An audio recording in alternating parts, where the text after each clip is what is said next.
Molecular geometry on the basis of electron pair. यहाँ हम discuss करेंगे कि हमारे पास किसी भी कोवेलेंट मॉलिक्यूल की क्या शेप या ज्योमेट्री होगी जब उसके अराउंड हमारे पास इलेक्ट्रॉन पेयर जो कि लोन पेयर और बॉन्ड पेयर ऑफ इलेक्ट्रॉन्स मौजूद होंगे। सबसे पहले डिस्कस करते हैं लीनियर ज्योमेट्री को। याद रखें कि जब कभी सेंट्रल एटम के अराउंड 2 इलेक्ट्रॉन पेयर्स मौजूद होंगे तो इस केस में हमारे पास मॉलिक्यूलर ज्योमेट्री लीनियर और बॉन्ड एंगल 180 डिग्री होगा। एग्जाम्पल्स हैं हमारे पास carbon dioxide, hydrogen cyanide and carbon disulphide. Linear molecular geometry को अंडरस्टैंड करने के लिए हम एग्जाम्पल लेते हैं कार्बन डाइऑक्साइड की।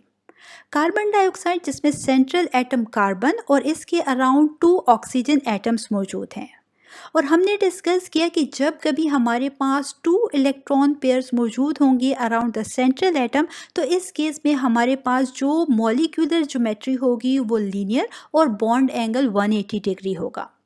यही वजह है कि हमारे पास कार्बन डाइऑक्साइड की जो मॉलिक्यूलर ज्योमेट्री या शेप लीनियर और बॉन्ड एंगल 180 डिग्री है। जैसे कि आप स्क्रीन पे कार्बन डाइऑक्साइड का स्ट्रक्चर देख सकते हैं और यहाँ पर वैलेंस शेल में हमारे पास 4 इलेक्ट्रॉन्स मौजूद होते हैं। कार्बन को अपने ऑक्टेट को कंप्लीट करने के लिए 4 इलेक्ट्रॉन्स रिक्वायर्ड हैं ताकि ये 8 इलेक्ट्रॉन्स कंप्लीट कर ले और स्टेबल हो जाए। यही वजह है कि कार्बन जो है 2 ऑक्सीजन के साथ बोथ साइड पर डबल बॉन्ड बनाता है और एज अ रिजल्ट कार्बन अपने ऑक्टेट को कंप्लीट कर लेता है और स्टेबल हो जाता है। यही वजह है कि कार्बन डाइऑक्साइड एक स्टेबल मॉलिक्यूल है जिसकी मॉलिक्यूलर ज्योमेट्री लीनियर और बॉन्ड एंगल 180 डिग्री है। Trigonal planar geometry. जब हमारे पास सेंट्रल एटम के अराउंड 3 इलेक्ट्रॉन पेयर्स मौजूद होते हैं तो इस केस में हमारे पास जो मॉलिक्यूलर ज्योमेट्री या शेप फॉर्मेशन होती है वो है ट्राइगोनल प्लेनर एंड एंगल हमारे पास होता है 120 डिग्री का। एग्जाम्पल्स हैं हमारे पास boron trifluoride and boron trichloride. Trigonal planar geometry को अंडरस्टैंड करने के लिए हम एग्जांपल लेते हैं बोरॉन ट्राइफ्लोराइड की। यहाँ पर बोरॉन सेंट्रल एटम और इसके अराउंड 3 इलेक्ट्रॉन पेयर्स मौजूद हैं। यही वजह है कि बोरॉन ट्राइफ्लोराइड की जो मॉलिक्यूलर ज्योमेट्री या शेप है वो है ट्राइगोनल प्लेनर एंड एंगल है 120 डिग्री। बोरॉन ट्राइक्लोराइड में हमारे पास सेंट्रल एटम बोरॉन और इसके अराउंड 3 इलेक्ट्रॉन पेयर्स यानी कि क्लोरीन एटम्स मौजूद हैं। यही वजह है कि बोरॉन ट्राइक्लोराइड की मॉलिक्यूलर ज्योमेट्री या शेप ट्राइगोनल प्लेनर और एंगल 120 डिग्री है। Tetrahedral geometry.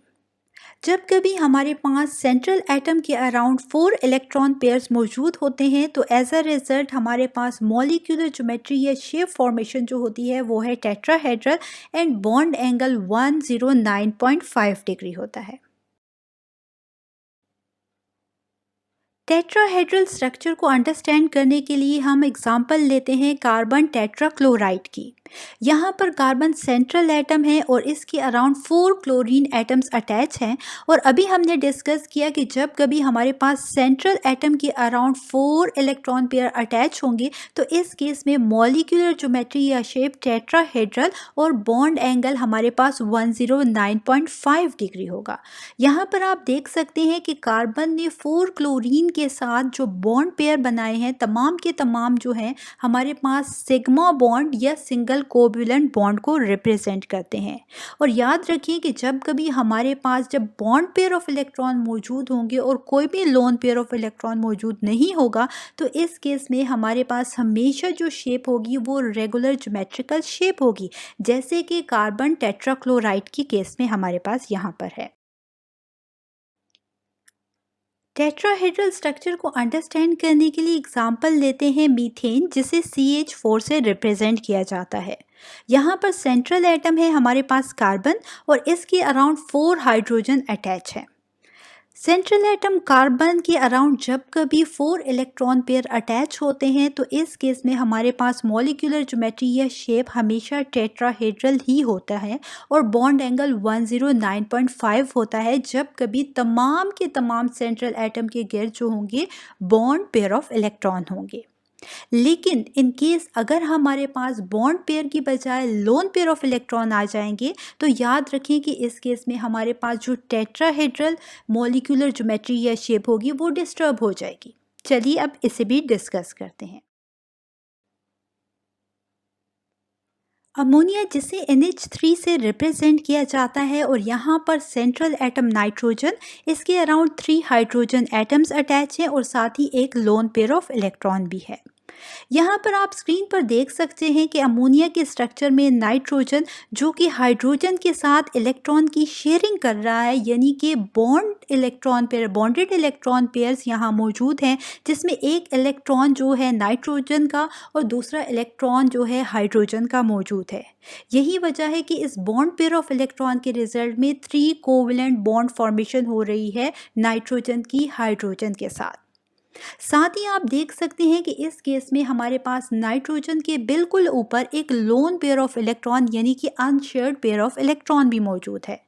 और हमने डिस्कस किया कि जब कभी हमारे पास लोन पेयर ऑफ इलेक्ट्रॉन आ जाएगा तो इस केस में जो रेगुलर ज्योमेट्रिकल शेप होती है वो डिस्टर्ब हो जाती है, क्योंकि लोन पेयर जो होता है इसकी रिपल्शन काफ़ी ज़्यादा होती है।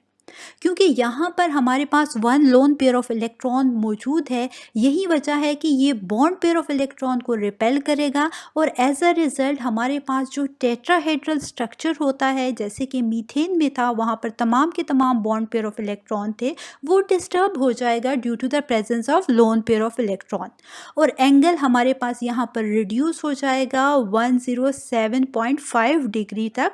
जबकि हमारे पास जो रेगुलर ज्योमेट्रिकल शेप थी, जहाँ पर मीथेन की अगर हम बात करें तमाम के तमाम बॉन्ड पेयर ऑफ इलेक्ट्रॉन हमने अभी देखे, वहाँ पर जो हमारे पास बॉन्ड एंगल था वो था 109.5 डिग्री। अब लोन पेयर ऑफ इलेक्ट्रॉन जैसे ही आया इसने कंप्रेस कर दिया बॉन्ड पेयर ऑफ इलेक्ट्रॉन्स को और एज अ रिजल्ट हमारे पास जो मॉलिक्यूलर ज्योमेट्री या शेप है वो भी चेंज हो गई और साथ ही बॉन्ड एंगल जो है वो भी रिड्यूस होके 107.5 डिग्री का हो गया। वाटर जिसे H2O से रिप्रेजेंट किया जाता है और यहाँ पर सेंट्रल एटम हमारे पास ऑक्सीजन और इसके around 2 hydrogen and 2 loan pair of electrons मौजूद होते हैं। अब यहाँ पर आप देख सकते हैं कि सेंट्रल एटम ऑक्सीजन है और इसने 2 हाइड्रोजन्स के साथ क्या किया है, इलेक्ट्रॉन्स को शेयर किया है और एज अ रिजल्ट हमारे पास 2 सिग्मा या सिंगल कोवेलेंट बॉन्ड फॉर्मेशन हुई है।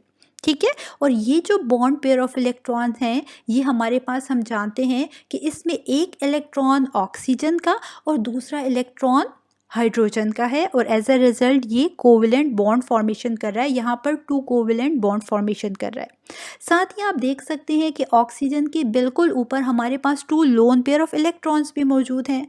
Loan pair of electrons freely move कर सकते हैं, यही वजह है कि ये ज़्यादा रिपल्शन कॉज करते हैं जिसकी वजह से हमारे पास जो रेगुलर ज्योमेट्रिकल शेप है वो डिस्टर्ब हो जाती है।